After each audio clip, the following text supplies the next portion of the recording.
Listen, I've never had any problem expressing my opinions, but what we're doing here is bigger than that. These are conversations that need to be had in an unfiltered way. Drag racing's all I've ever done. It's all I care to do.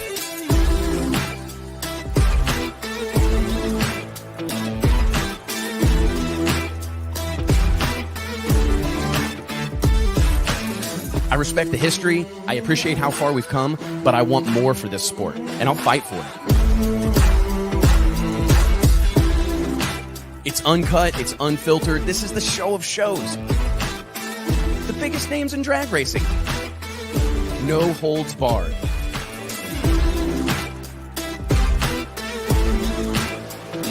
This is the great American motorsport. Drag racing.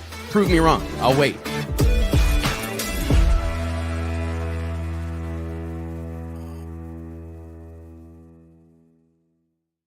Illustrated Magazine checking in. It is Wednesday, June 28th, 2023. Hope you're doing well. Excited to join you guys today to talk about all the latest and greatest happenings in the sport of drag racing. As always, please click like, click subscribe, click share.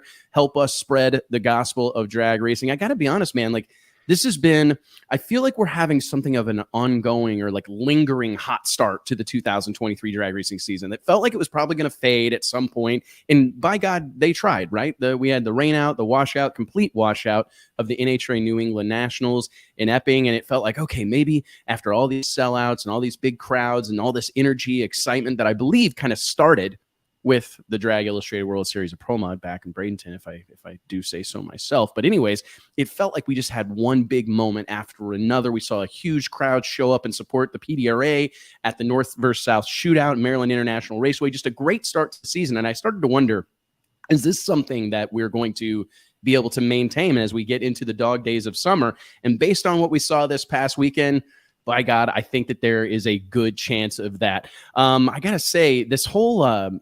The NHRA, what do they call this event? Summit Racing Equipped Nationals. Is that right? Somebody in the green room give me a nod. Is that correct with the name of this event? Okay, thank you guys very much.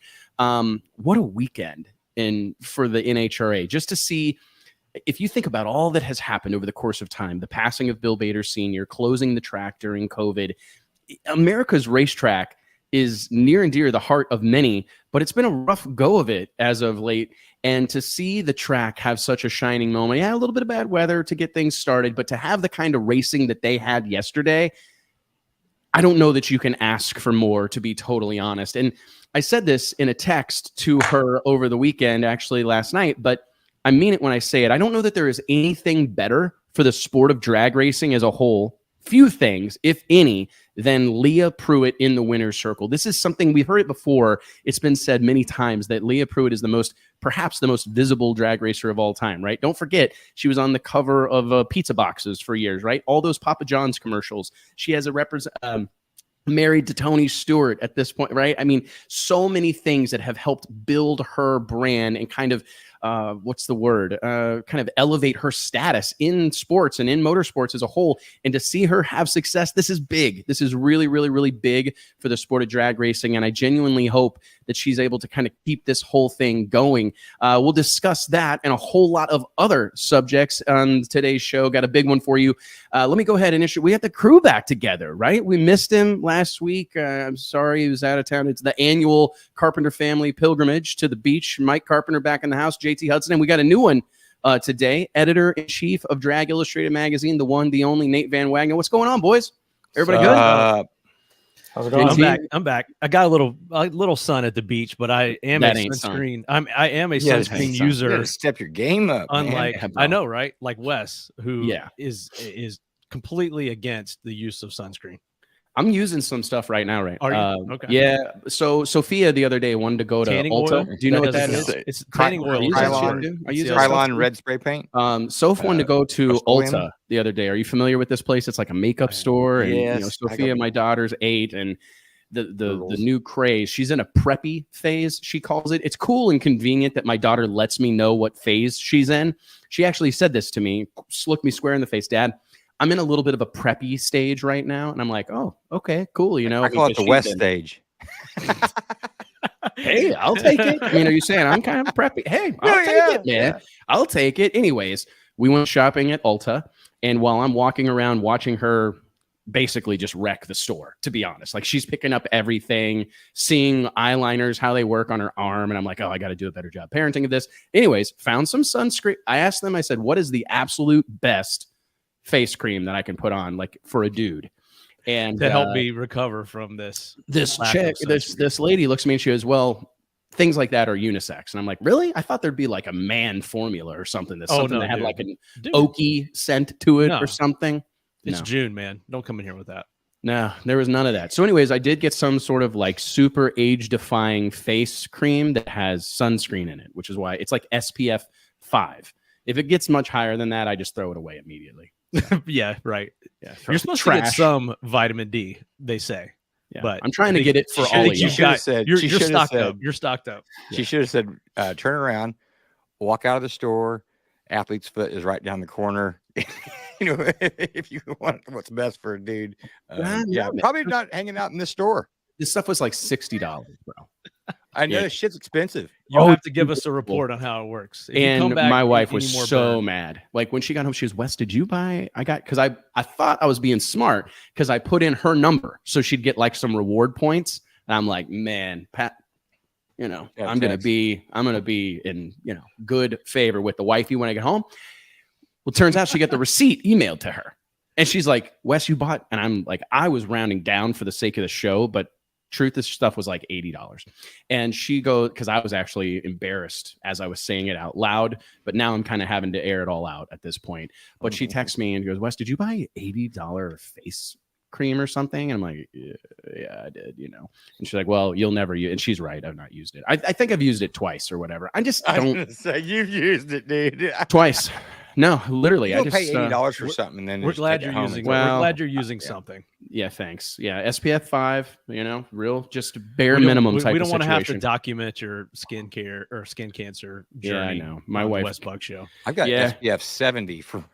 I wore 50 all week. That's the bare minimum for me. 50. Like my ears were maybe turning beef jerky when I was golfing, last summer. So I was like, we may want to take care of that. Yeah, I hear that.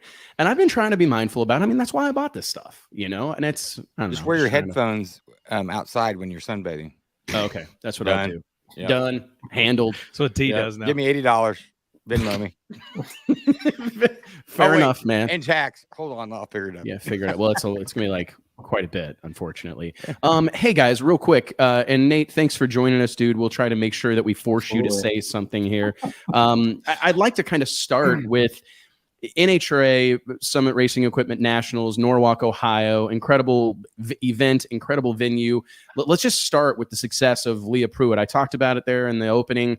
I just think this is a really good thing for the sport of drag racing. I mean, the Hoonigan relationship, the Dodge Direct Connection, Power Brokers relationship, like all these big brands, the reach of her husband and Tony Stewart Racing as a whole. Don't you guys agree that this is a good thing for the sport of drag racing when Leah's having success? Yeah, absolutely. Yeah, this is, I think I saw on Facebook, someone else made a post that, this is a much better start to the season than Leah had last year. At this point, she, they're kind of struggling, kind of a new upstart team. Now with this Norwalk win, she's third in points going into Denver where she won last year. So definitely good to see Leah back kind of at the top of the top fuel game. I think that's surprising, really. I mean, it's kind of, she's been a little bit under the radar to be third in points. At times, right there. like worried, right? Like, because it felt like that team was kind of floundering, like struggling to find their way. And they've got the best parts and pieces. They were, working hard. They, as to your point, Nate, they had built a new team, basically largely from scratch. There was a lot of continuity with Matt Hagan's Nitro Funny Car program. I believe almost the entire crew from Don Schumacher Racing came with Matt to Tony Stewart Racing. And the Top Fuel situation was much different. They had to kind of assemble a team. I saw a quote from Leah that was something along the lines of, this is a team that was built, not bought. And I found that interesting because that's a big part of this deal. There's limited resources. We talk all the time about how crewmen and people that are willing to work on these cars and travel around the country while doing so, it's a pretty scarce resource. And there's a lot of musical chairs happening. Like I read some quotes from Bob Tasca, and talking about having to basically put an entirely new team together. There's not a ton of people to choose from. So that's a huge challenge. But to your point, Mike, it's kind of surprising considering the slow start they've had to the year, albeit better than last year, to see her third in points and like clearly in championship contention right now. And the car ran really well. I mean, let's give it up for Neil Strasbaugh and Mike Domagala. That's it's exciting to see some fresh faces in that crew chief, co-crew chief role having success, because we've failed to mention that they also qualified number one and ran good. Where are my notes here? 368 at 333 plus. I mean, right around that top speed of the meet ultimately. 11th top fuel win of her career. Just a fantastic weekend for the sport. What do you guys make of collectively Tony Stewart's success thus far as a drag racing team owner? Obviously he's, doing well as a driver, but this has to be kind of like a proof or a picture of what can be, right? I mean, if I'm looking at these guys on the sidelines, he's came up on different teams and he's done this several times. So I'm sure he takes it as a challenge, and I mean, he's prevailed every other time. So, what, yeah, I mean, he's going to do it again, I'm sure. So, and Hagan, he's right there. He's in the finals again this weekend, leading the points. Tony, obviously himself, not his team per se, but he's won this year and is having success. And they made that comment when speaking to Leah at the top end about, hey, you're like the only one that hadn't won yet this year, which was surprising. So now really everything that he's involved with has won a race this year and is in the hunt for the championship. Obviously Hagan, it feels like Hagan's in the hunt every year. So I bet she was super glad that somebody mentioned that too. Oh yeah. It's kind of like when you need to go on a diet, right? And you know it. Somebody goes, man, you sure are getting big. Like, yeah, thanks. I don't have a mirror or anything. Or it's wow, you lost a ton of weight. Yeah. Oh, what are you trying to say? Yeah. It's true, but I really have. I've been concerned because I thought to myself, and we can say this about J.R. Todd, kind of having something of a little bit of turnaround weekend, a couple of big round wins, taking out John Force, taking out Ron Capps. I mean, he put a quote out or was on camera saying something like, I guess this DHL Supra is doing a little goat hunting. Obviously wasn't able to seal the deal, but it's important seeing these teams have success. Like when you have someone like Coletta Motorsports, I think it's been an interesting storyline throughout 2023 and throughout 2022 that they haven't been able to like put it all together and string together a bunch of wins like I believe people thought would happen when Alan Johnson got involved with that program. Because remember, this time last year and a little earlier, that was like all the hubbub. You know what I mean? Like Rob Flynn moving over, leaving Coletta, like this swapping of spots. Rob Flynn leaves Coletta, goes to Mike Salinas' team. Alan Johnson leaves Salinas' team, goes to Coletta. This has been something that had been stewing for years, because I know I've asked 1,000 times, when is Coletta Motorsports going to get their hands on a tuning talent like Alan Johnson? And it's been troublesome for me personally, because you want to see them, the investment was big. Right? The investment was significant. New parts, new pieces, new approach, all these things. You need to see them win, because that's what keeps guys going. I had a friend of mine one time tell me that a trip to the winner's circle in NHRA, a Wally in your hand, that's worth 5 years of spending. Winning once is worth 5 years of fighting the good fight. And hey, if we can get 5 more years out of Lisa, or excuse me, not Lisa, your wife, Leah, if we can get 5 more years out of Leah, Lisa as well. Where is this headed? Yeah, where's this headed? If we can get 5 more years of Leah competing at a high level, that's a victory. And Tony Stewart competing and participating in the sport of drag racing, I mean, we need them to be successful. I mean, you guys know, and this is a great segue actually into the conversation about Blake Alexander's performance. These wins are few and far between, and you gotta get one. I think sometimes I have this written in my notes as something that I wanted to specifically discuss, but we do kind of forget a little bit about how hard this stuff is, and that getting to the winner's circle, even getting to the final round, especially at this level, I mean, these opportunities are few and far between. And when you get there, it's even more difficult, even harder to actually seal the deal. But sometimes we kind of just act a little nonchalant about it. And it was great to see a couple of people in the winner's circle, 3 of them actually, and on down the list to Hector Arana Jr., all of our pro category winners this past weekend. We really got to see a sense and kind of were reminded of what this stuff means. When you see Matt Hagan win one after another, no fault of his own, but I do think it becomes a little bit expected, right? The same can be said for Robert Hyder, Ron Capps. When these guys are stringing together, just successful weekend, it quickly isn't a story that they're doing well. So it was nice to see these folks in the winner's circle teary-eyed, falling down. Blake Alexander damn near fell off the back of his funny car celebrating. Let's talk about that a little bit, guys. Just Blake Alexander, what a weekend for that group. Nate, I know I was actually talking to Blake this morning, and your name came up, and he said, man, I'll never forget hiring Nate as like my first media rep or whatever as a professional race car driver. And he goes, but I had no idea that Nate was 14 or 15 years old at the time. Nate, what did you make of seeing your buddy Blake Alexander put that funny car in the winner's circle in Norwalk? Yeah, that was definitely pretty special. Like you said, I started doing Blake's press releases when I was 14 or 15 when he was making his Nitro Funny Car debut. And at the time, he was only 23 or 24 himself. So, we were both a couple of young guys just trying to climb the ranks. And, he's been working at it so hard over the years, had success in Top Fuel a few years back, won Norwalk in 2018, and then went on to win, I believe, Sonoma that same year. That was kind of his breakout season when we put him on the cover of the 30 Under 30 issue. So to see him come back out here and get back in the funny car and win in funny car, that was just huge. On a side for note, me, Nate's dog just chewed up the UPS man, I think. Your dog has incredible timing. He was like, "Oh, Nate's on a solo." Yeah. That's all good. What you're supposed to do is just move forward, you guys. But come on, act as if you've been here before. No, it's more fun to bring it up. I think. Yeah, that's true. It's whatever. Actually, Wes, looking at the winners and watching like the winner circle stuff at the end of the race, I agree with you 100%.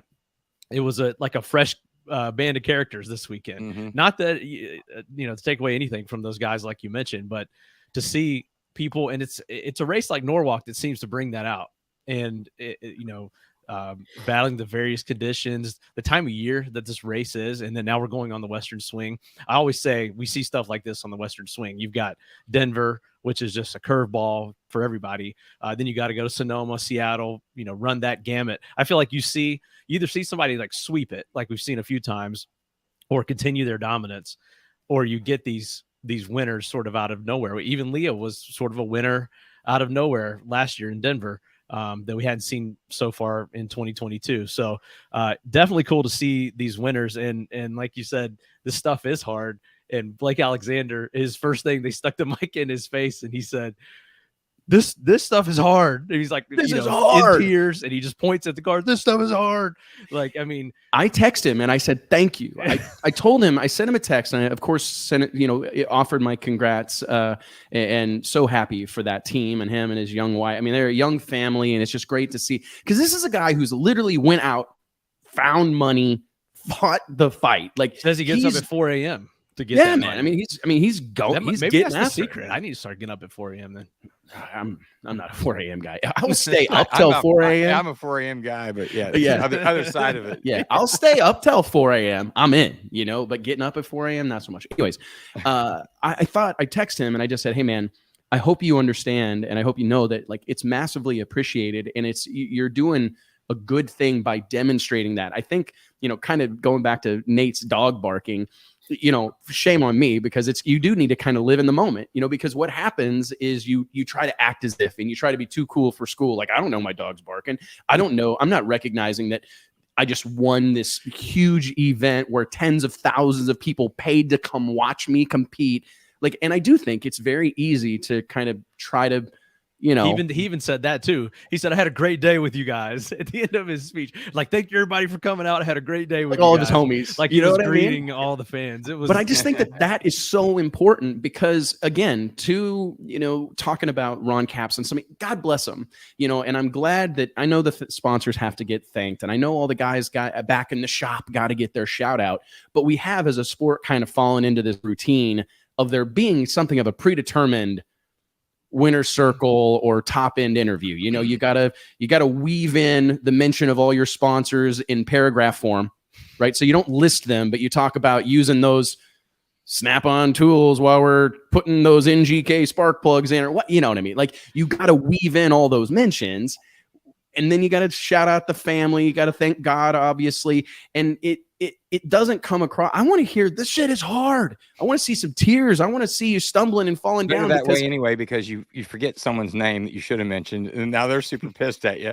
You know, so. I just think that this type of thing is, I know, and there was some funny posts and comments on social media, and I'm sure there are some of the keep it PG crowd that will be up in arms about Blake saying shit in his top end interview or whatever. People thanking everybody for putting up with his shit, but it felt real, and that's what we want. That's what we need more of, like real, authentic emotion, and letting people, helping remind folks of how hard this is. And I think I maybe say this through the lens of a kid who spent their entire life going to the drag strip, never to really have much success. Like, God bless my dad and my family, and don't get me wrong, I'm not trying to like poo-poo on their racing careers, but you lose a lot in this sport. It throws you a bone at exactly the right time. I've been through this with my dad. I'm sure you have.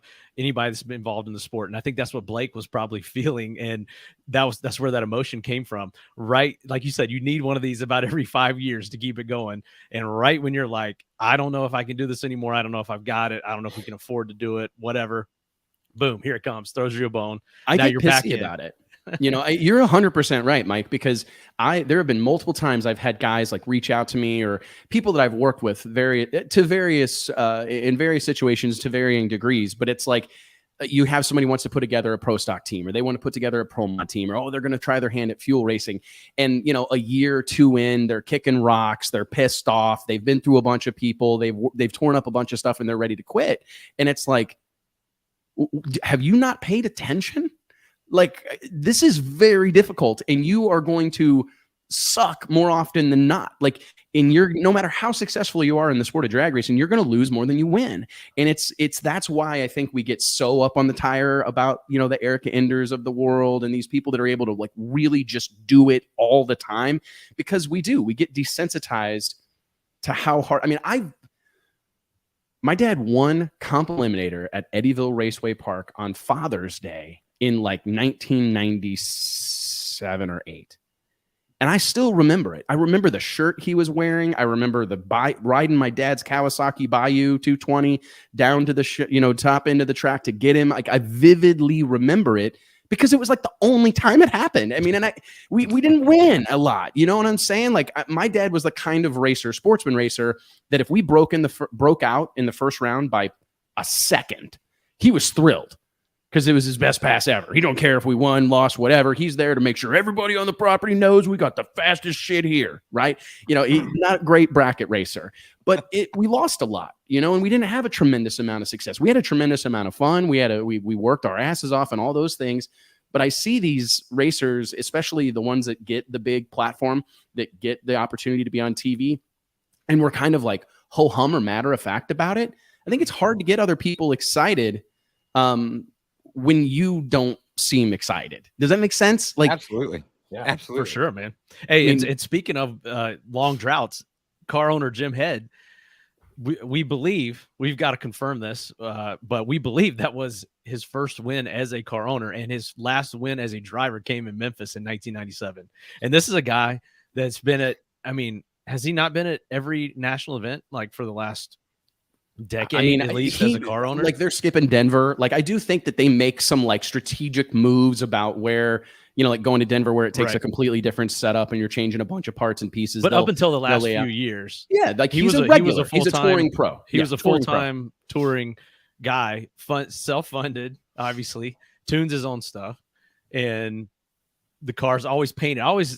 What kills me, like when you see these funny cars blow the bodies off, and you know they're all wrapped now, which is great, but Jim Head's cars are like works of art. Every one of them individually painted with some custom scheme and design based around his last name or whatever. And then they go blow that thing up, and you're like, man, that's just salt on the wound of this single car team that's out here trying to do something different. So that's awesome to see. And Blake also joined an exclusive list of drivers that have won Top Fuel and Funny Car. I don't have the full list in front of me, but he joins that fraternity as well. And I think that Jim Head is in that group, and got that done sometime in the 90s as well. So a lot of interesting stuff happening this weekend, like you said. It was, man. It felt like a great weekend for the sport of drag racing. And there's obviously tons more racing going on than just what happened at Norwalk, but it did feel like a banner weekend. And there's a lot to talk about, in my opinion, as far as we have to give a Bader shout out family. to also before we wrap up talking about these winter circle deals, Matt Hartford. I always feel like he brings it in the winter circle also. Jumps up on the car, and really good when you get a microphone in front of him. And it's good to see him win and get some more TV time, and Hector Arana Jr. I think that's a relatively new program that they put together, relatively new sponsorship, I believe, as well. Correct me if I'm wrong, Nate. And to go out and see those guys kind of go out there and battle the giants was awesome as well. I think that this Matt Hartford, like, he comes across a little stoic, you know what I mean? He's a kind of quiet guy, but I've seen this repeatedly through the years, like right here on this program. But also, like, he was number one qualifier at the 4-wide nationals back in Charlotte, and he was in the media center, and I was watching this interview unfold, and I'm like, man, this guy's got like one-liners and sound bites for days. And he's another example of someone who does a fantastic job, in my opinion, of demonstrating the complexity. Like, he uses lay terminology. He's not trying to like tech talk or anything like that, but he does a great job of just expressing, really spelling out the challenges, the nuances of racing at this level, the competition that exists. And I pulled this up actually before we dive into this next topic. I want to pay some bills, JT. I want to remind everybody here at the 25-minute mark. I'm trying to get pretty good about timing these, so if you guys want to keep notes or maybe keep me on track, that'd be great. The Wes Buck Show is brought to you by way of our friends at FlowRacing.com. If you're a drag racer or a drag racing fan, you got to get on board with Flow Racing. The world leader in sports live streaming, Flow Racing provides unlimited access to drag racing's biggest events, like our own Drag Illustrated World Series of Pro Mod, Donald Long's Lights Out No Mercy Sweet 16, every stop on the PDRA Tour, Funny Car Chaos World Cup Finals, Streetcar Super Nationals, and much, much more. Personally, Flow Racing is a fixture in my life. I'm able to follow along with multiple racing events from the comfort of my own home or while I'm on the road. The platform provided by Flow Racing is changing drag racing for the better, and there's no limit to the good they can do here. So log on to flowracing.com today and join the movement. They got a brand new monthly subscription option that I think has been really, really well received here in the sport. So anyways, check them out. Tell them we sent you guys. Kind of along those same lines with Pro Mod and Pro Stock, I want to talk briefly about how things have changed over time. We've had a lot of storylines in 2023, just talking about how competitive things have gotten and looking back and seeing how things have changed. While we did see a slew of fresh faces in the winter circle this past weekend, what we're also seeing is probably the best racing. Correct me if I'm wrong. If somebody wants to dive in, I pulled this up. 2013, this exact same race took place on 4th of July weekend, July 6th, I believe it was, in 2013. And I was looking through the results, and you see a lot of races won by bus links, right? I mean, you see a lot of 100 lights. You see Chris Karamesines was in the qualified field in 2013, right? You saw a lot of people that have gone on, retired, whatever. You saw Khaled Al-Balushi actually won Top Fuel in 2013. So it's kind of interesting to see how a lot of those races being won by a tenth of a second, these races today. Nate, let's go to you real quick. Are you kind of taken by this newfound level of competition? I mean, it used to be Pro Stock. Everybody pointed to Pro Stock about races that are won and lost by tenths, hundreds of thousands and thousands of a second. Top Fuel and Funny Car. I mean, Blake Alexander, we just talked about, he was 0.28 on the starting line in the final. I mean, this stuff, it's kind of, we've turned the dial up, have we not? Yeah, I think so. One of the biggest things I think is, not to take anything away from the people that were competing 10, 15 years ago, but a lot of them were insert occupation here who went and raced on the weekends. Whereas now, to be competitive, you have to be a full-time professional race car driver. Blake is a great example of that. Obviously, the Ron Capses, Robert Heights, Leah Pruitt, Brittany Forces. This is what they do. And if they're not coming to the track ready to throw down 20 lights, 30 lights, 50 lights, then, they're going to get left behind and they're not going to be turning on win lights. So, it is definitely pretty interesting to see how the class has evolved.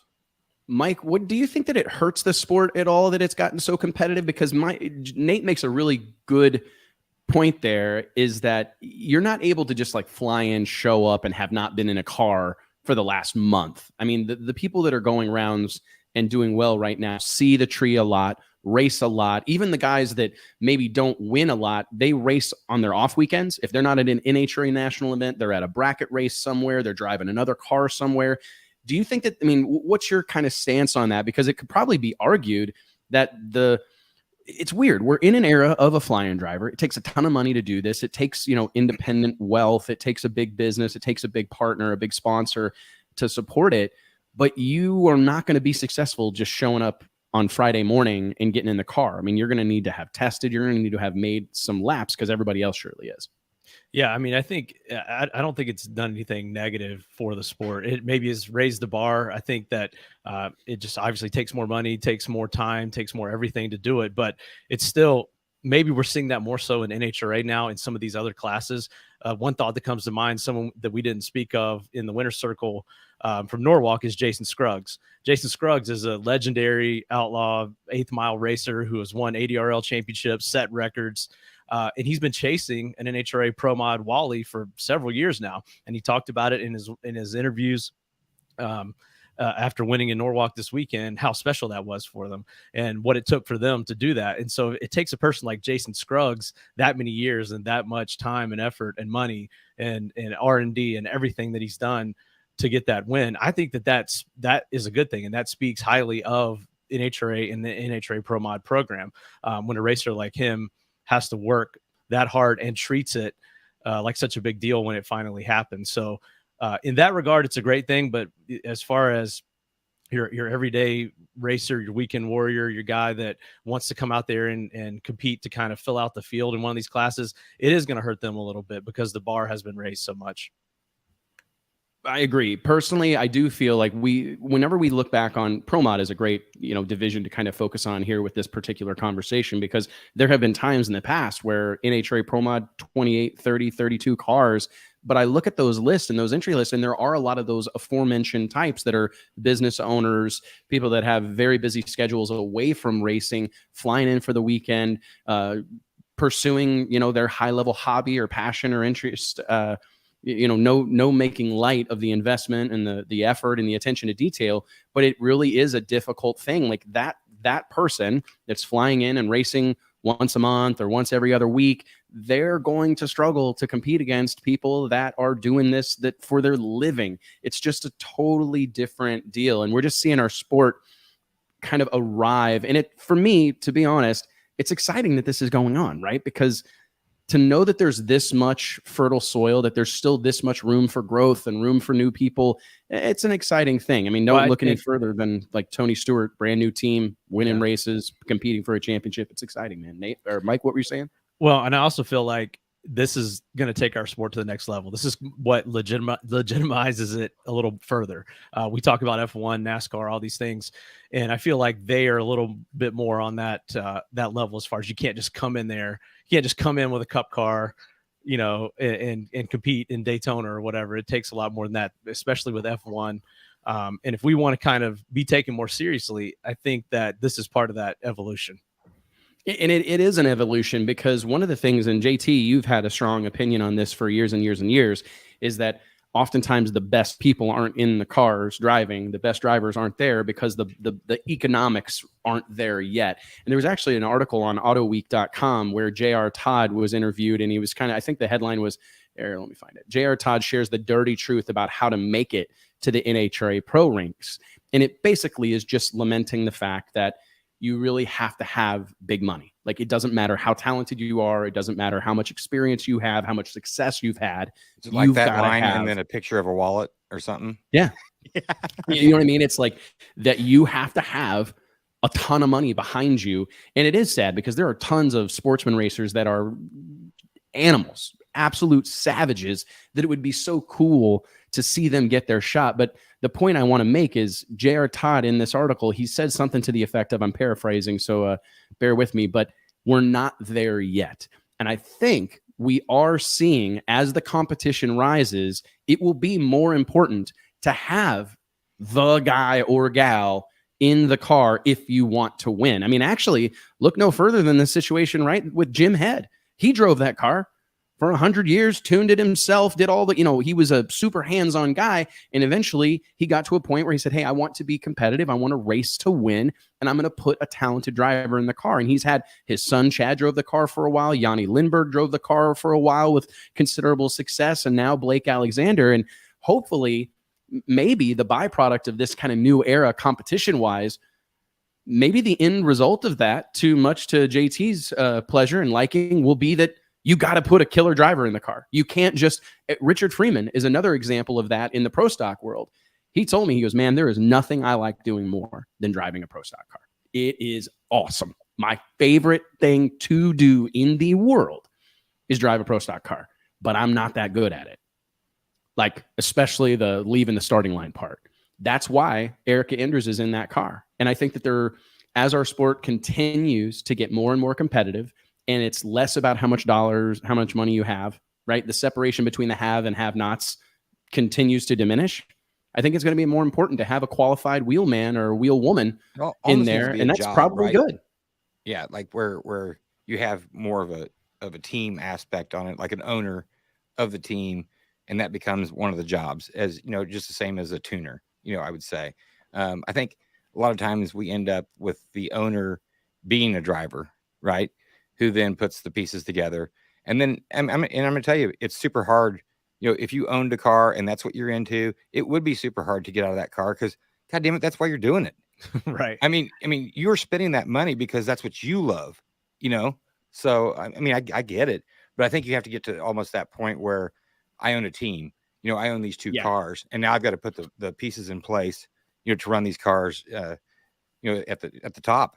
And I need to find the best drivers out there. Yeah. The basis of any successful business, right, is letting people do what they're good at, Right. And it's like making sure people are in position to succeed. And I agree with you, JT. Like, if I'm spending all the money, how many times have we had this conversation driving up and down the highway and byways of America? Drives me insane. I'm driving this thing. If I'm paying all the bills, I'm driving it. I don't care if you're describing 90% of drag racers right there. Absolutely. Drag racing is such a hands-on sport. That's where, and it's such a hot rodder, tinkerer, weekend warrior mechanic based sport that's why that even bleeds into the top levels. But our guy, Tony Stewart, actually had a great quote about this when he just named Josh Berry the new driver replacing Kevin Harvick next year. And I don't know all the details. I don't follow NASCAR as closely, obviously, as I do drag racing. I've never heard of it. But yeah, I've never heard of the shit. What are you talking about? But somebody asked him, why'd you put this guy in there? Because I guess he doesn't have, he doesn't come from money or doesn't have financial backing or whatever, but I guess he's a hell of a driver. And Tony said, I'm bucking the I'm not doing let me put this guy in because he's bringing money to the table, even though he's a lesser driver. I want a wheelman, and I'm not as worried about the finances. We'll figure that out later.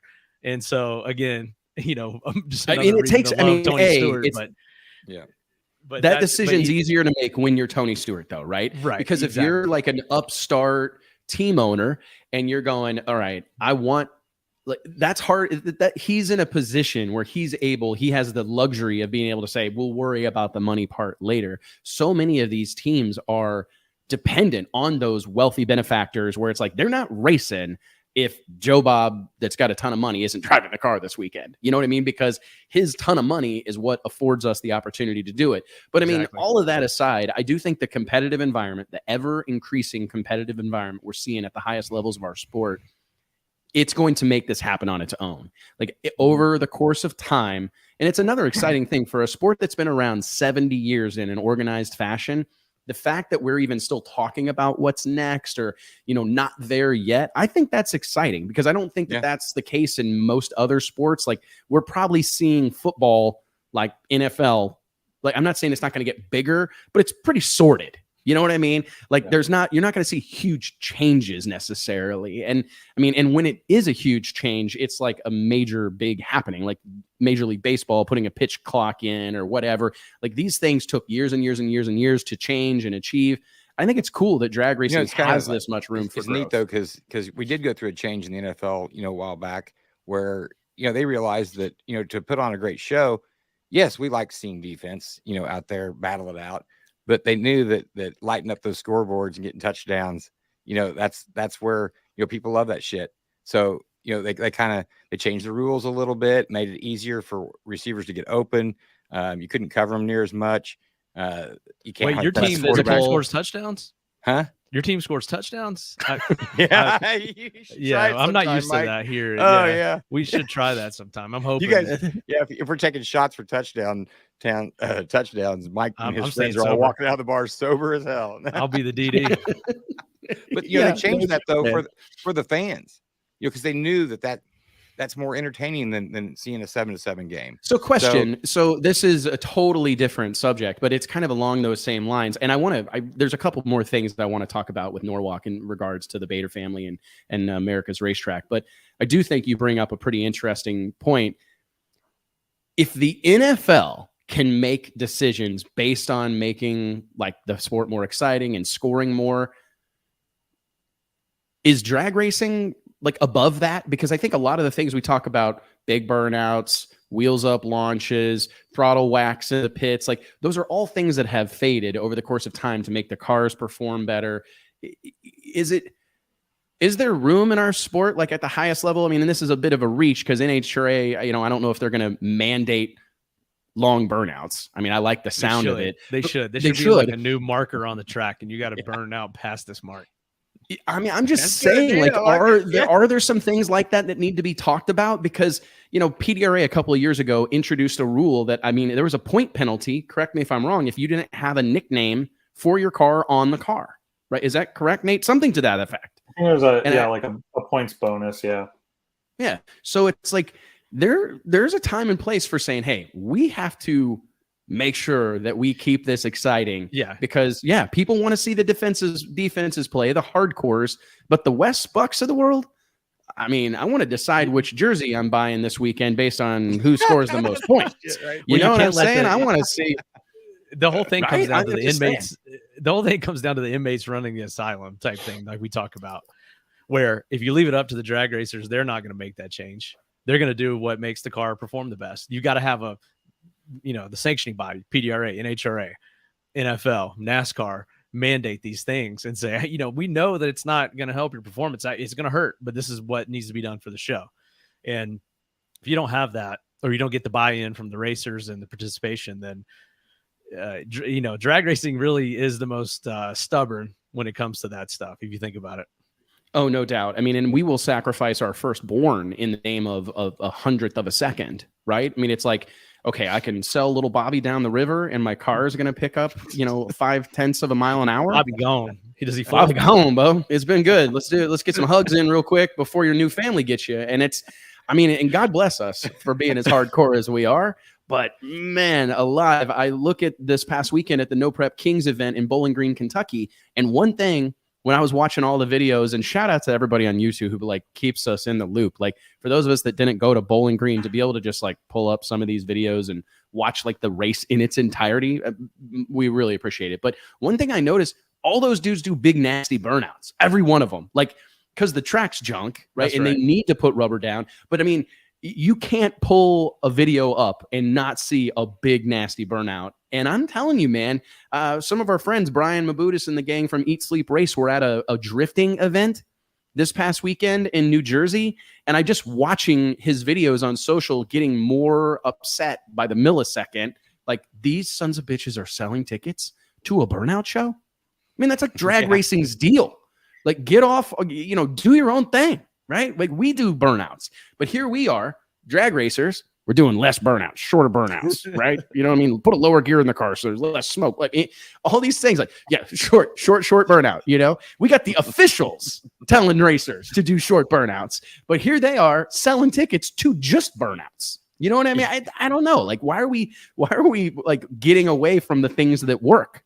You know what I mean? I was watching Norwalk on NHRA.tv. Thank God they got some night racing in there, because that's another head scratcher. Oh, I know, right? One of the coolest things about drag racing, especially nitro cars, is 10-foot header flames, right? But you know what? let's run all these races during the day. We're trying to get out of here. I know that's cool. You know what I mean? But let's just track secure. Get out of here. 4 p.m. Track secure, 6 p.m. Yeah.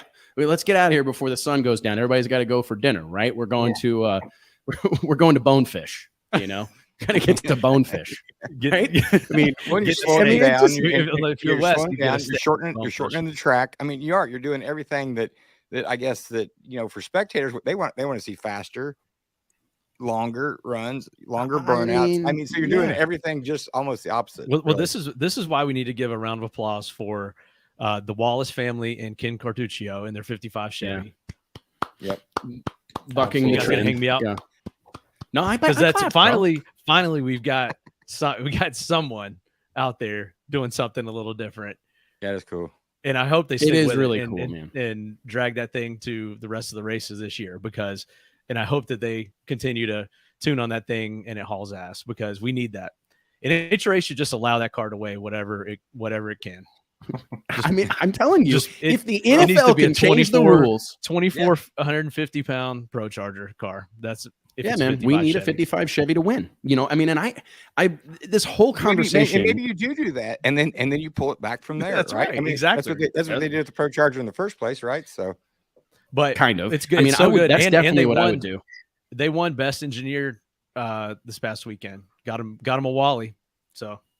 Yeah, I mean, it's for me. I just think that we need to lean into that showmanship and accept that at some level, because you can't have one without the other. Like the racing community, we want higher purses, more visibility, more sponsors, more pomp and circumstance, more fanfare. We want to sell more tickets. We want to sell more merch. We want to do all those things, but we're oftentimes not willing to do the things that produce that type of stuff. You know what I mean? Like we have to be willing to do all the things that create that kind of fanfare and buzz and that type of atmosphere. We're Stevie Jackson, Lyle Barnett, Scott Palmer, you know, guys like that. There's a reason why they're so popular, and I think it's because that they do put on such a hell of a show for the fans. Speaking of a hell of a show, argue. Let's talk about the Bader family. Well, maybe pay some bills first, and let's talk about the Bader family. Let's do that. Hey, gang, I would like to remind you that each and every episode of the Wes Buck Show is brought to you by way of our friends at Redline Synthetic Oils. Redline has a reputation with racers and hardcore enthusiasts for creating products that perform and protect better than any on the market, and they've been doing it since 1979. Whether it's your race car, your tow rig, your motorcycle, or your lawnmower, when you think about lubricants, you need to think about Redline. For more information, log on to redlineoil.com. And I tell you what, while you're there, what do they say? It's the company you keep. Redline keeps great company. Some of the best racers, the most accomplished champions, the most revered racers in our sport all have one thing in common. They run Redline. Check out redlineoil.com. Guys, I'm glad you brought this up, Mike, because America's racetrack, we saw great racing. We saw all these things that are so a big part of the puzzle. But what I kind of want to talk about, or at least spend a little time riffing on, is what can you take away from the show that Bill Bader Jr. and the entire team there at Summit Motorsports Park, everything they do to put on a show. I mean, do you guys, I know everybody on this call, or not call, on the show today has been to Norwalk, has kind of seen the magic of that facility and the magic of the people that are involved. Do you have any takeaways from the situation? I have a bunch, but I want to give you the floor to you. Nate, I know this track's near and dear to you and your family. I believe it was the first racetrack you ever went to when you locked eyes with Clay Millican, and the rest is history. What do you make of Norwalk and the way things are done at that venue? Yeah, it's where I went to my first drag race. It was I think it was like the Funny Car Fox Hunt Jet Car Nationals, and it was like an 8-car alcohol funny car show, some jet cars, and like a weekly points race, bracket race. And they made it seem like it was their biggest event of the year. You know, they had they were doing giveaways. Like everyone who came through the gate got an Ohio lottery ticket that they could claim for something from the merchandise stand. They just put so much into every single event, and that really shines through at the national event. You know, I know we ran a story on the website going into the race where Bill Bader talked about how this is their biggest race of the year. They have a 60-page document that the whole team goes over as they're preparing for the race. And you really see that come through in the people that are in the stands. You know, it's packed. And then all the drivers and teams notice it. Matt Hartford specifically mentioned it in his Winner Circle interview about how great not only the Bader family, but all their employees are. So, you know, everything that they do, they just they have everything covered. Mike, I know this is a track that, I mean, we actually shared the Winner's Circle there many moons ago. If you remember, when your dad won ADRL Pro Nitrous, it's been a hot minute, but I mean, what do you make of the Norwalk experience overall? Well, mine actually relates to the Winner's Circle. Like you said, it's the fact that you're pretty much always going to get presented the trophy or the mic shoved in your face from Bill Bader Jr. himself. He's standing down there ready to get an interview, to, you know, congratulate you and kind of like welcome you to the Bader family or whatever. It's kind of what it feels like whenever you win a race there. And then they've always got the fans down on the starting line. That was such a huge deal, even back in the ADRL days, is having the fans all around, the fan engagement to enjoy the Winner's Circle. And like Nate said, the fact that Matt Hartford even mentioned that, the fact of the employees at Norwalk are always dressed to the nines, wearing their white pants, their American flag sublimated crew shirt. You know, they stand out, and it's kind of like the white glove treatment, I think, is what the white pants represent. It's like, this place is so clean, and we take such pride in our appearance and the appearance of the track and keeping it clean that we're going to wear white pants to the drag strip, which, as you know, is like a recipe for disaster. But you know, they're able to pull it out. Everyone else has got black, they've got white on, because they want to stand out. They want you to know that they're part of the Norwalk team. But it also just says something like, you know, we don't need to wear all black to cover up any dirt we may get on ourselves here, because this place is just that clean. They've got curbs, I believe, you know, like the medians that are in the pits even have like curbing on them, like it's some kind of, you know, high-end development stuff you don't see anywhere else. And not to mention the ice cream deal, the little midway with the stores, like the old town store frontage that's under the stands, just all kinds of crazy stuff. If you've never been there, you need to go there, and you'll see why probably 9 out of 10 drag racers will tell you it's their favorite track. It's an incredible facility, and I'll tell you, there was I found myself almost taking notes, but I think that there's a slew of things that anybody who's in the race promotion, track operation business can really take from this, and take from, because there's some distinct pieces of the Norwalk or the Summit Race Motorsports Park recipe that I think should be adopted by everyone. I mean, Mike, to your point, production matters. I mean, I think that all those little things, the track being, it's one thing to have the racetrack be fantastic. I mean, I think that that's an expectation, is to have a great racing surface. But I found myself just noticing all the flowers and all the greenery and the shrubs and how well done the landscaping is at Norwalk. And it extends to the people that are there working as well. The white pants, the sublimated American flag crew shirts. It's the mood and the attitude. I think that there's I put in my notes whenever I was preparing for today's show that they change one word that I think is very important. We talk about all the time, fans, and I'm quick to use the word fan because I want to label myself as one. I think it's important that we kind of diminish or get away from whatever taboo nature there. It seems like people are really freaked out about being identified as a fan, right? Especially when it comes to drag racing. Everybody wants to be hardcore. They don't want to say that they're a fan. They're a racer. And I think that this is worth mentioning, that they take one word and they change it from fan to guest. Bill Bader Bill Bader Jr. refers all weekend long to the people that are showing up and buying tickets. He doesn't refer to them as fans. He refers to them as their guests. And I think that just, it's funny. It's that simple verbiage, that simple word change. It completely alters the dynamic. And all of a sudden, the people feel, I mean, maybe it even, you mentioned earlier, Mike, that Blake Alexander, right, talked about, hey, I had a great time with you guys. I think it subconsciously impacts everyone involved because it just changes the vibe. It changes the mood. Like, these people are all here for us. We invited them. We're glad they're here. We want to take care of them. We want to make sure they have fun. And I think all of us who put on races, who open racetracks, who do this week in and week out can learn from that. That, yeah, they're fans and they're excited to be here, but they are also our guests. We've welcomed them in. They've paid to be here. And you need to make sure that every effort is made to ensure that that fan or that guest, however you want to label it, had a great time and leaves anxious to come back again. The production continues in pomp and circumstance.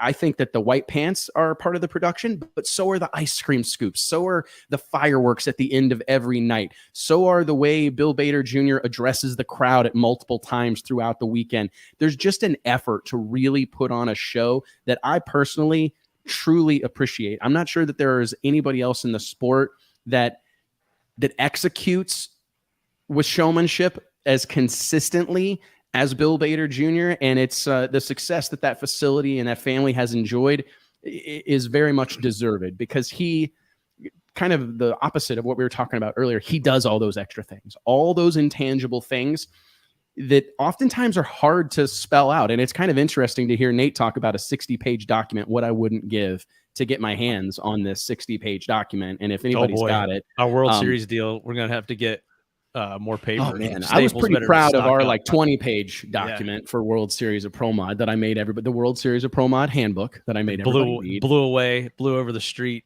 during the windstorm during your yeah, they did.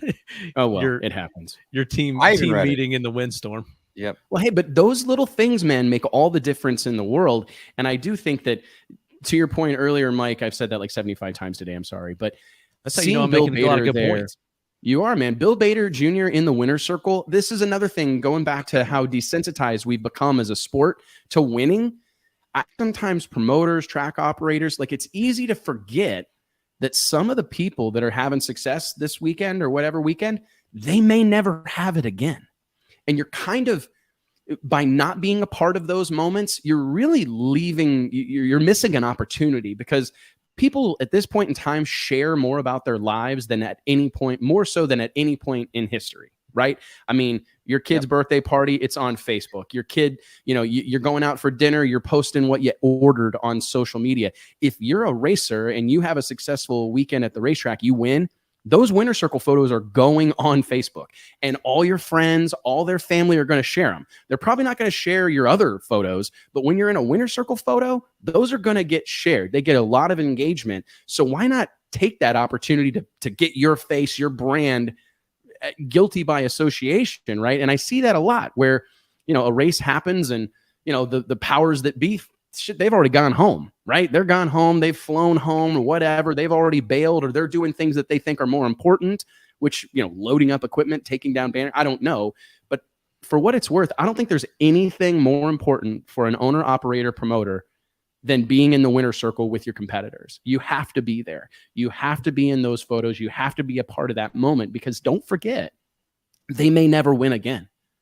I mean, the people that win multiple drag races are few and far between. I mean, don't get me wrong. There are those out there. Lauren Freer had a big monumental weekend this past weekend in Norwalk, doubling up in the sportsman categories. But those experiences, I mean, she joined, I think, 30 people in history to have ever done that before. A sport that's been around for 70 years, that's only happened 30 times.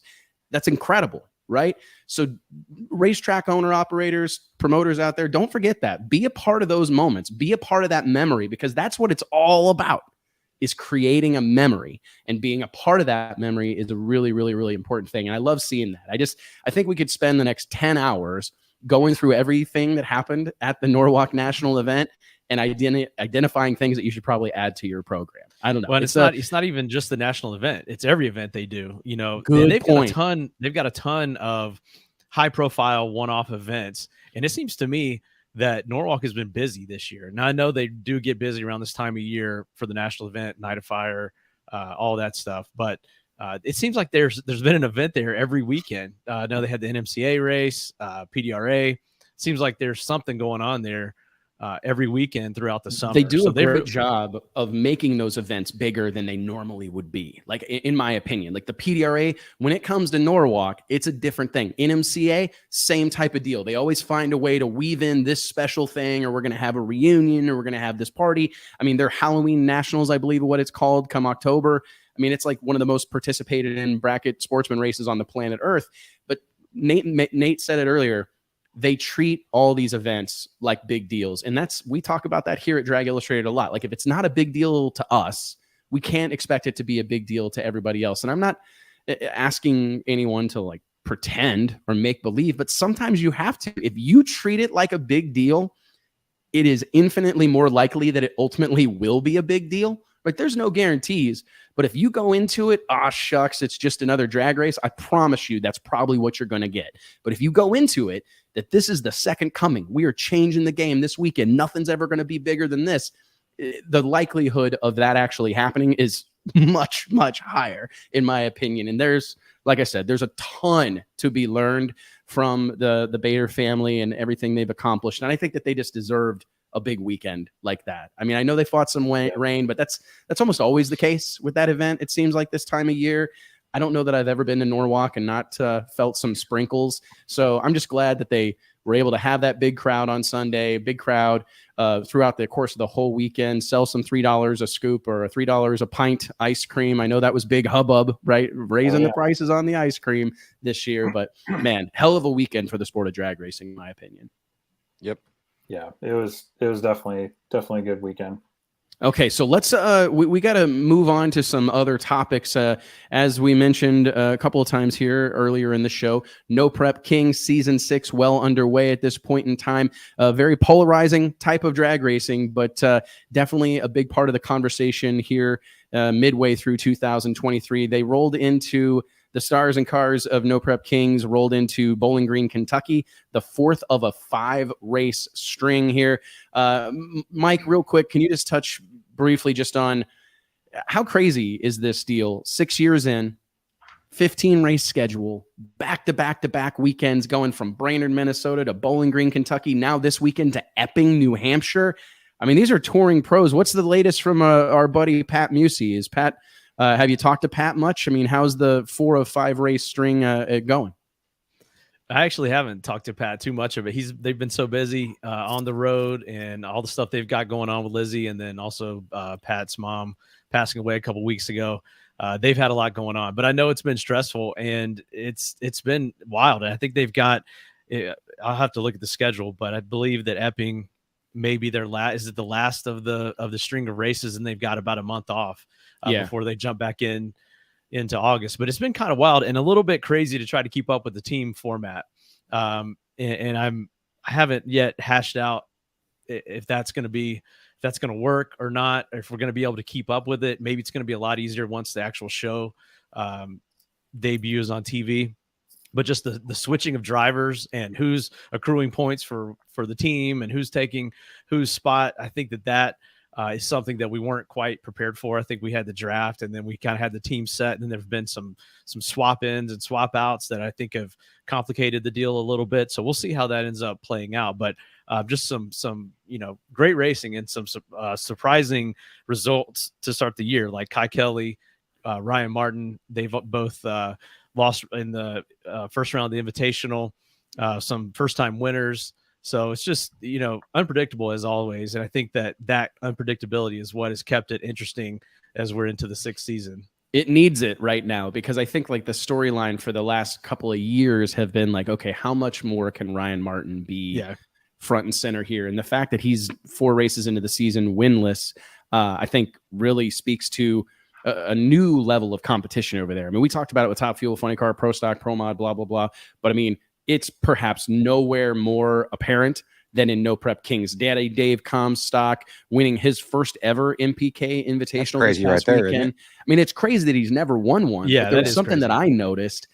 Luis De Leon from Fuel Tech was there helping on the car, helping with tuning decisions. And I think that it's like, this ain't your dad's No Prep.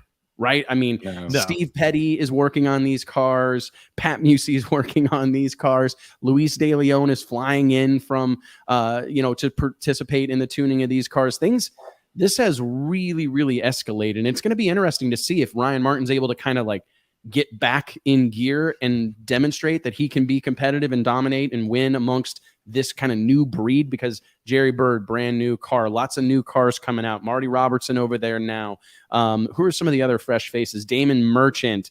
There's just some new, well-funded, organized, high-level operations that have shown up over there. And you can tell, man, you can really tell.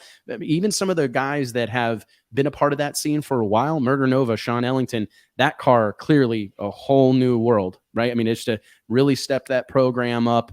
It's going to be anxious, or I'm anxious, and it's going to be interesting to see how all this plays out, man. I mean, I'm telling you, the second half of this, I mean, I'm telling you, he's gonna figure her out. And looking at the team deal too, Kai's team is leading. You got Kai up there second in points. Lizzie's fourth in points, despite having not won yet. So she's been running real consistently, which is good to see. And then you've got Nate Saylor, I think, is another new name that's I see high up here. Giuseppe Gentile. I don't think that he's been a regular up until now. So you've got new names. He's been somewhat consistent, but yeah. What about Justin Swanstrom? Everybody has, you're right. Everybody has stepped their game up. We got new cars. We talked about it last week. But I think that eventually you're going to see like Ryan Martin get the bugs figured out in that program, and then probably just start doing Ryan Martin shit again. It won't be long, man. It won't. I actually saw a great post by, I think, our buddy Kevin Stevenson.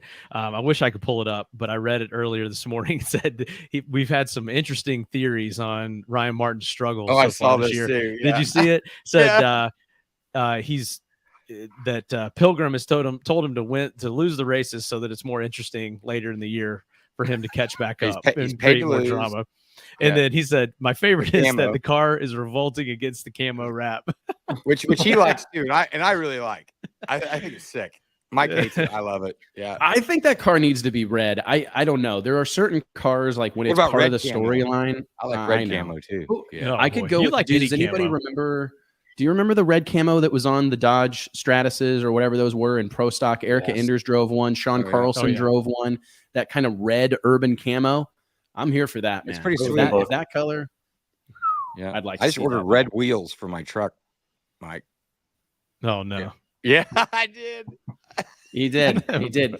Dare to be different, JT Hudson. That's the deal. If I had $1 for every time I've heard JT say, I just want it to be a little different, I'd have like $40 billion. Just keep whether he's ordering food off a menu, buying clothes, buying hats, buying wheels for his truck. JT's trying to be just different. Don't sell those OEM wheels so you can put them back on there whenever you want to trade it in. Oh no, they'll never see that truck again ever. Because nobody's going to want that shit. Yep. Nobody's going to want red wheels on your pickup truck. Holy moly, man. So real quick, I want to talk about this. We've got a couple of questions that have come in. This has been a little bit of a new segment that we've had here on the show that I've actually genuinely enjoyed. And it's basically asking you, the audience, to help us drive some of the conversation here. So I want to remind you, if there's something that you want to talk about or a point you'd like to make, shoot us an email, send us a DM on social media. Wes@dragillustrated.com is my email address. We love to hear from you, because a lot of times these questions that maybe are outside of our wheelhouse or something that we're not thinking of, they can really make for some fantastic conversation here on the Wes Buck Show. It's always weird to say my own name. Let me pull some of these up, guys. Bear with me. I apologize. Oh, hey, I've got something that we need to do real quick. JT, Mike, real quick. I actually have, this is a big deal. Nate, I want to go ahead. I've gotten clearance to do this, and there's been a lot of questions about this. And this is a question that I got earlier today, but I want to go ahead and announce it. Yeah, I got clearance to do this. So I'd like to go ahead and pull the trigger, if you will. Are you getting nervous? Are you guys ready to announce next year's World Series of Pro Mod? Yeah. Shall we? I mean, shall we head back to Bradenton Motorsports Park the first weekend of March 2024?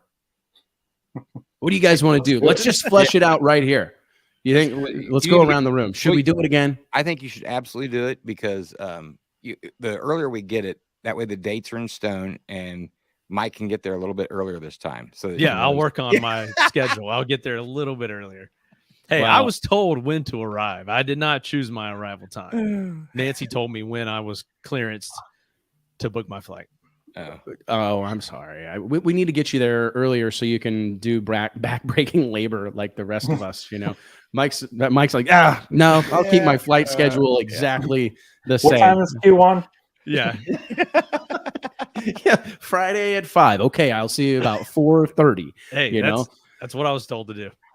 Anyways, the first weekend in March, a few days that will live forever in infamy, guys. We did want to make it official. We got a press release coming out this week. The Dragon Illustrated World Series of Pro Mod will return in 2024 to Bradenton Motorsports Park, March 1st, 2nd, and 3rd, 2024. The biggest, richest pro mod drag race in the history of the known universe. $100,000 up for grabs. Invite only. 8th Mile Outlaw Pro Mod Shootout. Looking to build on the back of last year. Very exciting. I do believe we're going to have Vic Alvarez from Bradenton Motorsports Park on the show next week to kind of discuss this a little more in depth, talk about some of our new plans. We do have some exciting things to announce. We're going to mix things up a little bit, do some things different, not a whole lot different, because I don't know about you guys, but I don't want to screw up something that I think, I don't know that we could have asked for any better. I don't know how much changing we really want to do. You guys? Yeah. Not too much, man. Just tweak a few things. Yeah, it was pretty badass. But yeah, there are some things that we kind of took note of and met with the group, and some ways that we can improve for next year. I'm excited. Besides me getting there earlier. Right. I love the opportunity to kind of create some continuity. That's what I'm excited about, is just it really feels like as excited as I was about year one and all the good things that came from this event, and we've talked about them a lot, but I'm excited to build on it. Do you know, guys, what I mean? Like, to have the opportunity to go back to the same venue. I mean, that was the first time we'd ever put on an event at Bradenton Motorsports Park. One of the few times that I've been to that track, to be honest. So kind of learning the lay of the land, learning some of the local things, it only grows from here. And they always say, I remember the very first time we ever put on a World Series of Pro Mod at Bandamere Speedway, Sporty Bandamere and the gang out there were quick to remind me that you got to give these deals time. Like, you got to give them a couple of years. I like to tell people that I think events definitely take a 3-year period to really see where you're at. In year one, you're looking to provide proof of concept. Here's what we said we're going to do, and we're going to do it. In year two, I think you're looking to demonstrate consistency. Not only can you do it, but you can do it again, and you can do it that well or slightly better. Year three, that's when I think the magic really starts to happen. So I'm anxious to see, like, there's such an incredible fan base there in Bradenton. I mean, because they can have a test session on a Thursday night and get a pretty serious crowd. So I'm anxious to see, as we start to kind of infiltrate the area more and more and more, and the World Series of Pro Mod becomes more associated with that time of year, the first weekend in March, this big event that comes to, I'm pretty excited. I think the next couple of years are going to be really, really, really interesting for everybody on the screen. Yeah, man. I think we're a little bit ahead of the curve. I think that it was definitely some magic in year one. And Agreed. I think it met or exceeded everyone's expectations. I think one of the interesting things is going to be, how will the continual rule changes that we're seeing in NHRA Pro Mod and the evolution of these combos. Nate had a great piece in the new issue of the magazine that's out now, the World Series of Pro Mod issue, with Spencer Hyde on the cover, where we go into detail about how we created that rule set and all the work and labor that went into it. It was really probably the thing that we spent more time on than anything. And in my opinion, it was the closest racing we've ever seen with all these combinations in the 8th mile. So will we be able to do that again? I think is going to be our biggest challenge. I'm looking forward to that as well, to just follow this through the rest of the year, see what we're hearing, have our ear to the ground over the winter, and then make this rule set and see how it plays out next year. But it could, couldn't have been happier with the way the competition was on track this year. We're going to be, I think, close. It's interesting because, and we hear about this all the time, right? That it's the rules, it's more manageable in the 8th mile format. And we had our work cut out for us. I mean, to your point, Mike, man, but we had every combo on the planet there pretty Close. much. And weather, you never know what kind of weather you're going to get. The track is always going to be on point with that new surface they've got there, and Wade Rich and his team prepping it. But yeah, I mean, you can create the best rule set in the world, but if the weather is some, anomaly, then that could have very well happened to us this year. So we'll see how it plays out, man. I don't know, Nate, what do you make of the rules? I mean, you talked to John Sears, you talked to Lonnie Grimm, you talked to everybody involved with that conversation. I mean, we are very proud of how close that group of cars ultimately were across the board. Even our non-qualifiers ran well. I mean, just a great group of racers. What's your take on it? I mean, I guess, are you looking forward to that challenge again too? Yeah, I think it's going to be pretty interesting. I think in kind of talking with John Sears for that story in the last issue, it was really about the group of people that came together to create that rule set. It was John Sears himself, Lonnie Grimm, you guys, Wes and Mike, Victor Alvarez had some input, just bring that group together and kind of bouncing ideas off each other like you guys did for the months leading up to the race.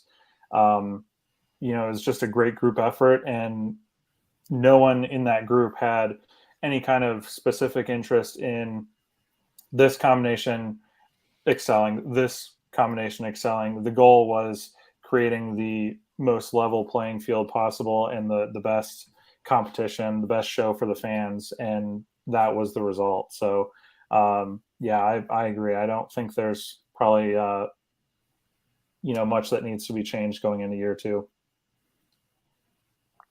I'm anxious to see. There was some belief. I had a couple of guys text me like, "Oh, I know you didn't want a screw blower to win," and it's like, I don't really care who wins. That is never crossed my mind.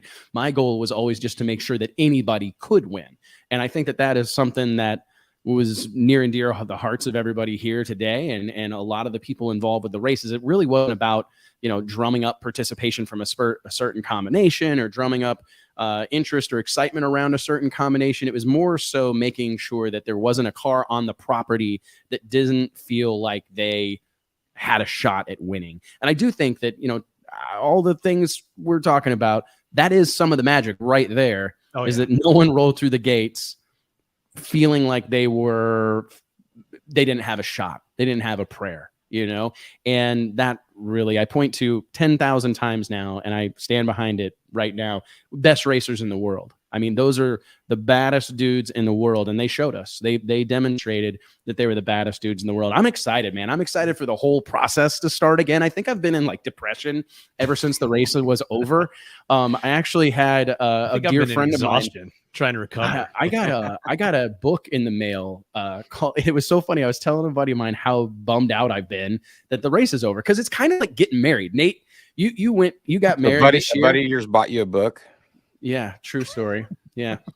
You put all this time and energy into something, right? Day and night, all this money, planning, everything, and then it's over. You know what I mean? Like we're married now. You know what I mean? Now and what it's do we do?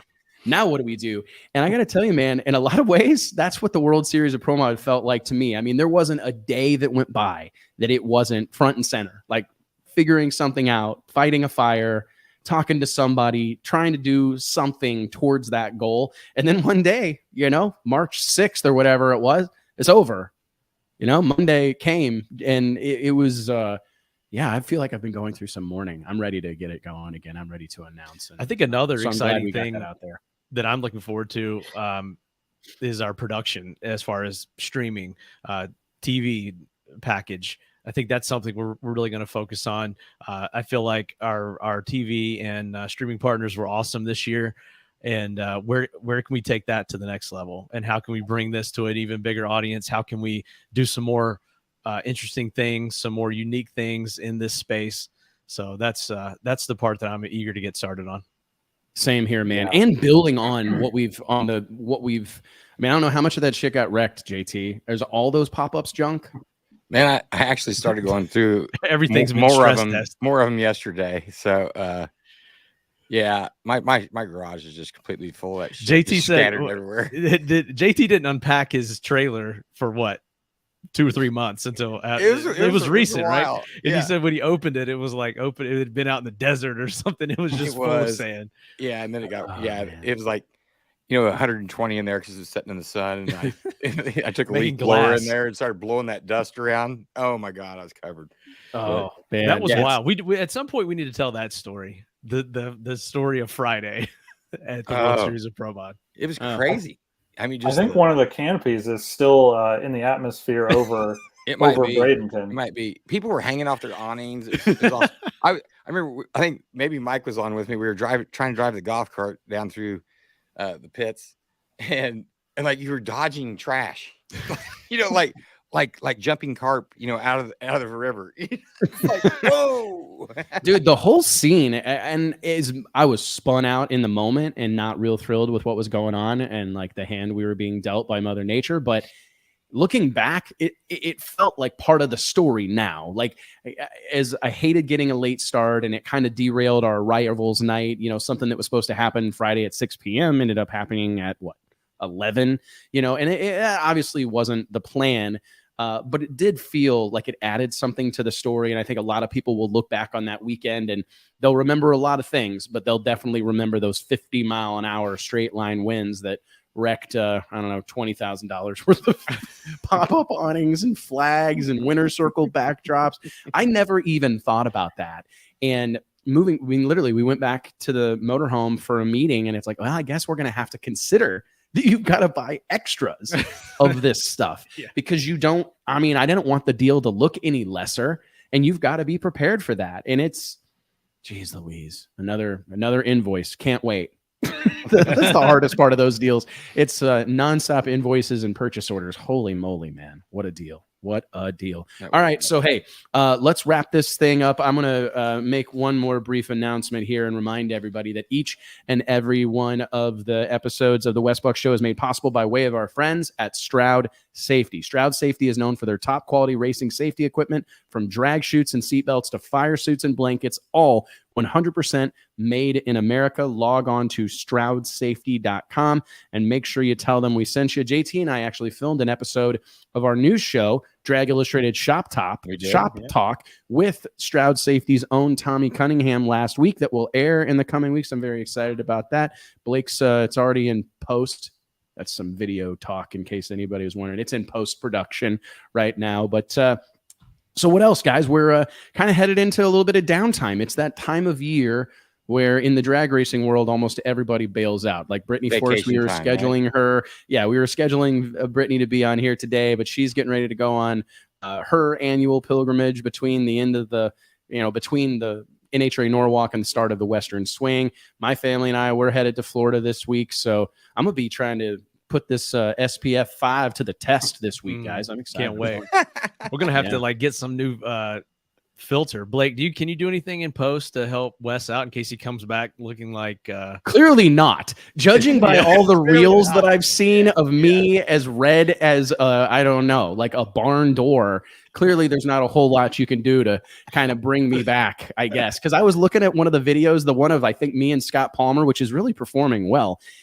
I'm red. Like you guys, everybody's like, what the hell is that week? They're hoping to hear what's going on with your skin. Yeah. That's probably why everybody's watching. I was like, he is extremely red this week. Like I thought maybe even had felt. Were you guys talking shit about me? We were. No, I just was like, you were. Nate, does this happen a lot? Are there a lot of text groups that I'm not involved in? I'm not on that text. So many. We have to be so careful to not choose the wrong thread. I'm getting a little, I don't know. I'm getting a little self-conscious all of a sudden. I was red though. I don't know how I did that. I don't even know how I got that red. Yeah, I don't know. I don't know. I literally, I don't know how I got that red. There's this deal that happens, dude, when you go outside and you don't put on sunscreen and you're out there for me, it's 15 minutes, but for you, it might be more like an hour or two. Well, believe it or not, it doesn't take much. And I can't remember what I had done the day before that I was so red. Maybe it was my blood pressure. There's no telling. I mean, all I know is the day after World Series of Pro Mod, March 6th, the day you were talking about, I was in pain, not emotionally, but physically, because I hung out with you and your family at the pool that morning at the hotel. Yeah, it was kind of like an overcast morning. I'm like, I'll be all right. At least those are the days that'll get you. As a professional sun tanner, you want to get some sunscreen on. We're just gonna be back for a little bit longer. Then you guys come out. We're hanging out. Next thing we know, we're out there making cocktails. Yep. Yeah. Sun's out. Guns I out. was annihilated. My back and shoulders looked worse than your face did the other week. Man. Now you're making it sound like my face looked bad. Well, if Blake starts doing post-production and everything, then I'm having him squeeze my forehead down a little bit. If he can do that. There's got a scaling tool. Yeah. That, right? Yeah. Yeah, there's got to be let's some sort of scaling tool. Everybody, can you do that, Blake? We're gonna get you really going on some After Effects. We might have to, man. What was I going to say? We were going to go into some audience questions, but I don't have any of them pulled up here. So I guess what else do we have to cover? I'm going to Denver. Nate is going to meet me in Denver for the Mile High Nationals. Kind of like a little bit of a swan song, I guess, for the squad out there. I don't know how to feel about it. Like there's a big part of me I don't that's know how to very feel about excited. it either. JT, do you? I didn't get invited to this. I figured JT would be on vacation, and JT's on permacation. You know what I'm going to do? I'm going to damn La Plata, Missouri. Me and JT are going to get in a golf tournament. Yeah, we're hanging out. Shocking. Yep. This weekend? Is it this weekend? Yeah. No, next weekend. No, yeah. Well, this weekend you should come back. Okay. Yeah. What's going on this weekend? Or come over. Yeah, I'll just come over. Just a little quick hop, skip, and a jump. 4th of July weekend. Oh, I thought you just meant dog race. Okay. Oh yeah. Well, you guys have fun in Denver, man. Let us know how that is.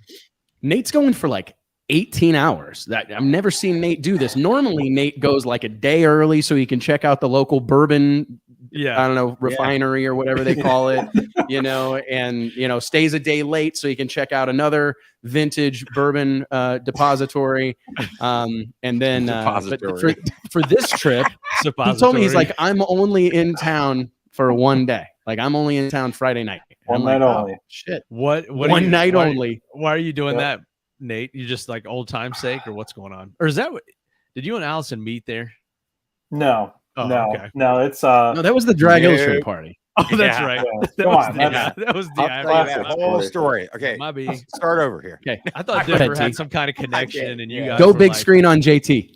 No, my connection's cutting out, guys. I gotta go. Episode. Not really, but man, we'll have to tell some DI war story or DI party war stories. That's gonna be one of our review episodes. Yeah, we're thinking about launching a new paywalled series, which would be like basically our pre-show conversations, and you can download those. But I don't think they're not suitable. They're gonna be unsponsored. No companies will sponsor us on these, really, unless you like having extreme amount of fun and you don't get offended very easy. And that's the key. In this day and age, not getting offended easily. That's those folks are few and far between, man. There's an entire like world of people, like a huge part of our population that are like seeking outrage. It's funny, like just can't wait. Like I'm gonna get on Facebook and I'm gonna find something to be mad about today. Today's the day. I can't wait. I hope somebody doesn't like my post. You know what I mean? And it's I wish somebody would. I wish somebody would make a shitty post, make some snarky comment on my feed. No, until they do, the lady at Pizza Hut didn't fill up my water for 5 minutes. I know, right? After put it on Facebook, all that salty ass pizza, and then they didn't fill up my water. No water, no tip. I'm already having to drink out of this giant red cup. One of the only people still going to the dine-in Pizza Hut that must still exist in Missouri. I cried. No, we don't have Pizza Hut buffet anymore. It shut down about 2 years ago. And I was driving through town, coming to the office the other morning, and they had a Traco there and had it all to the ground. And I'm gonna tell you, South Baltimore Pizza Hut's gone. Yeah, man. And when you say Traco to this audience, you're gonna have to clarify a little bit. Why? This audience, they're drag racers. They know what a fucking Traco is. God damn. Yeah, looks like you guys are missing. Googling. You're missing. The joke. Nate got it. Nate got it. Dude, I can't believe I missed that. I missed it too. Damn, sit that son right over your head. I'm gonna tell you. Y'all never. How did we miss that? I'm thinking to myself, Mike, you don't think people in drag racing know what heavy equipment is? Oh, you're talking about a whole different type of track hoe. I'm sorry, I didn't. That's why you're gonna have to clarify. This might have just turned into Double O Shit Show. Podcast. It may have. Jesus. What? So the South Baltimore location of Pizza Hut in Kirksville, Missouri, is gone. You're saying? I knew they'd shut it down. But I shut it here. You know, I'm a big fan of buffets. Oh yeah, Was it the JT last one in America? You know what's so funny? Like that's is such a unique building, but they're all something different now. They're all like, and you're like, that used to be a Pizza Hut. Yeah, I know. You drive through and you see one. It's like an insurance place, a funeral parlor. Yeah, you know what I mean. I've been looking for some closed down Pizza Huts to turn into funeral parlors. Title loan joint. Yep. Oh, another Mexican restaurant. You know, because that's the only restaurants we get. Like one goes out of business, and then we get another one. So we've got like eight Mexican cuisine restaurants here. Yeah, quite literally. There's nothing. It's small town America, man. It's so true. All the different things the Pizza Hut has been, everybody knows. You know, it was a video rental store for a while, and then Netflix came around, so it's gone. You know, now it's a hair salon, right? But it still kind of smells like breadsticks when you go in there. That's a selling point. It is a good selling point. I'm telling you, man. In my family, going to Pizza Hut buffet was like going to the Ritz or something. I mean, it was like a big plus it was expensive. Arcade shit games? is like $400. In jukebox. Oh, yep. Thank you. Yep. I couldn't wait to go and play some And then they didn't Aerosmith. really have buffets back then when we were that young, right? Like you had to no. actually go order pizza. That's why order pizza. And then when your baseball $30 season a wrap whack. up, we're all going to Pizza Hut. You know, what about book it? JT, this is probably a little. Okay, say you read a book, you get a book it. So I never Nate, got one of Mike, those. do you know what book it is? You get the personal pan. You read enough books over the summer, you get the personal pan pizza. The book, right? Or is this a different program? That's the same one. Same program. Yeah, I never personal pan pizzas are like back though. Like, are you guys familiar with Mod Pizza? Yeah. Everybody know what that is? Yeah. They're kind of back with like the new take on personal pan pizzas. I love it. There's one. If you like crappy, small, flat pizza, I think the pizza's fine. You don't like the pizza? I think isn't LeBron? I think LeBron's involved in that somehow, so that just slants my. No, judgment. he's involved in Blaze. Okay, my bad. Mod Pizza. It's good. It's really good. Yeah. No, I think Mod is pretty good. I mean, if you want a personal pan pizza, you know, like the ones you used to get, you just go get you those little Red Baron. You know, they come in the box. The deep dish personal pizzas, they're really good if you put some extra pepperoni and some cheese on them. What about party Just pizzas? Don't burn the roof of your mouth. The roof of your mouth. Those are my favorite. Those are my favorite. Down after that. Yep. But I tune them up a lot. I call it the Shannon Jenkins tune-up. My wife even knows what I mean, and that means like a party pizza, right? They're like 80 cents from Walmart or whatever, and then you just put pretty much like a whole bag, like a couple cups worth of mozzarella cheese on it. And then some like, this stuff's the bomb. Papa John's, the little green packets. Have you ever had this? It's got like brown sugar and pepper. It's like Papa John's secret seasoning or whatever. I keep this. I buy it. Put some meat meth on it. Put that on there. Put meat meth on it. Ooh, for people that don't know, the meat meth reference is JT's homemade. Clarify that for us. Meat rub. Yeah, because people are like, "What is going on this show?" I'm a big meat meth dealer around here. Tell you what. Yep. And you send out a lot of meat meth. That I have the kids out slinging meth at the craft shows, and somehow we managed to end today's show just like we were starting it before we started recording. So this is a little taste of our. This is a taste of our new pay-per-view paywall subscriber only podcast coming your way. Coming soon. I mean, I've got some wild ones, dude. We were driving through town the other day and I saw the police pull a naked homeless man out of a water fountain. It was lit, so we could talk about that sometime soon. Fortunately, great situation. My kids were with me. It was hot. So it's hot in Texas. Great news. Yeah, for real. That was his argument. He was showering. He's homeless. That's what he told the cops. I heard him. He's not very smart because he should have kept his clothes on so he could have done laundry at the same time. Duh. I know what. Follow me for more homeless. Follow me for more life hacks. That's smart. You know. That's true, man. I mean, if you might as well knock them both out at once, especially if you don't have anywhere else to go. Exactly. Sits around going, not late for anything. All right, I need to think of like tips and things in case I become suddenly homeless. It could happen in my life. I swear to God. Hey, happy anniversary. How in the hell have you been married for 2 decades? How in the world have you been married for 2 decades? I don't know. I told her before we got together, I waited like 8 or 9 years to propose. And I told her, I said, listen, I am not changing, like, ever. Like, kids, you're not going to change me. Like, this is what you get. And dude, women love that. And women, I guess this is such a okay. Follow JT for more romance tips. I've also. never seen anything like that in my life, man. Well, hey guys, thank you so much for being a part of the show today. I was gonna JT. I think that was like the hook to pull me off, right? Go full screen, West, close shot. I thought someone else clicked that to get JT off the screen. I didn't know what happened. Oh my God. Anyways, hey, thanks everybody for joining us. Seriously, it really is a privilege and our honor to get to join you all to talk about the sport of drag racing, share our passion, and like I say so frequently here, spread the gospel of drag racing. It truly is the great American motorsport. We look forward to seeing you guys next week, 2 p.m. Central Standard Time, right here on the Drag Illustrated Facebook page and YouTube channel. Appreciate you all. Be safe wherever you're headed racing this week, and we'll see you next time. Thanks, guys. Appreciate it. Thanks, everybody. Hey, guys.